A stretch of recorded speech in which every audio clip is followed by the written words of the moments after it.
அனைவருக்கும் சிறந்த பரிசு சாரேகாமா கார்வான். நினைச்சேன் இந்த ராஜியும் ரகுவும் ஏதோ பயங்கரமான திட்டம் போடுறாங்க, அதுல கண்டிப்பா மல்லிய மாட்டி விட போறாங்கன்னு. கடைசியில இந்த சுடரை கொன்னு அந்த பழிய மல்லி மேல போட்டுட்டாங்களே. போலீஸ் போய் அந்த சுடர் இருந்த இடத்துல பாக்கும்போது வெறும் சாம்பலா கிடந்தது, அந்த இடத்துல கத்தி மட்டும் இருந்தது. அதுதான் இந்த ராஜி நம்ம கிச்சன்ல இருந்து எடுத்துட்டு போய் போட்ட கத்தி. ரகு கிட்ட சொல்லும் போது இதுல மல்லியோட கைரேகை இருக்குன்னு சொன்னாங்கல்ல, அதே கத்தி தான்.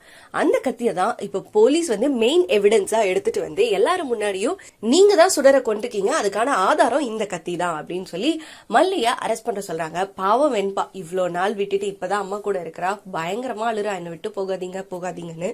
பட் எப்படி மல்லி தான் இந்த கத்திய வச்சு குத்தி கொலை பண்ணி எல்லாம் பண்ணிருப்பாங்கன்னு போலீஸ் நினைக்கிறாங்கன்னு தெரியல.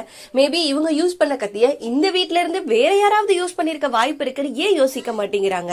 கரெக்டா மல்லி அரெஸ்ட் பண்ணி கூட்டிட்டு போற நேரத்துல விஜயும் உள்ள வந்துடுறாரு. வந்துட்டு மல்லி அரெஸ்ட் பண்ணாதீங்க அப்படின்னு சொல்லி ஏதோ சொல்ல வராரு. விஜய் சொல்றத பார்த்தா நான் தான் அந்த கொலைய பண்ண அப்படின்னு சொல்ற மாதிரி இருக்கு. ஒருவேளை மல்லிய காப்பாத்துறதுக்காக அப்படி சொல்றாரா? மல்லிய விஜய் காப்பாத்திடுவாரா? உண்மையிலே சுடர கொலை பண்ணது யாரு? ஃபுல் எபிசோட் பார்த்து தெரிஞ்சுக்கலாம். அந்த ரேணுகாவை நீங்க கொலை பண்ணிருக்க வாய்ப்பு இருக்குன்னு எங்க கிட்ட தேவையான எவிடன்ஸ் இருக்கு. இது இந்த வீட்டு கத்தி தான் சார்.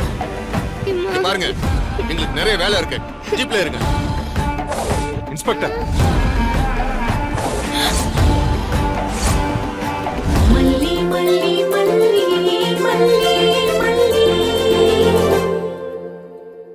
இந்த வீடியோ உங்களுக்கு பிடிச்சிருந்தா லைக் பண்ணுங்க, ஷேர் பண்ணுங்க, காமெண்ட் பண்ணுங்க.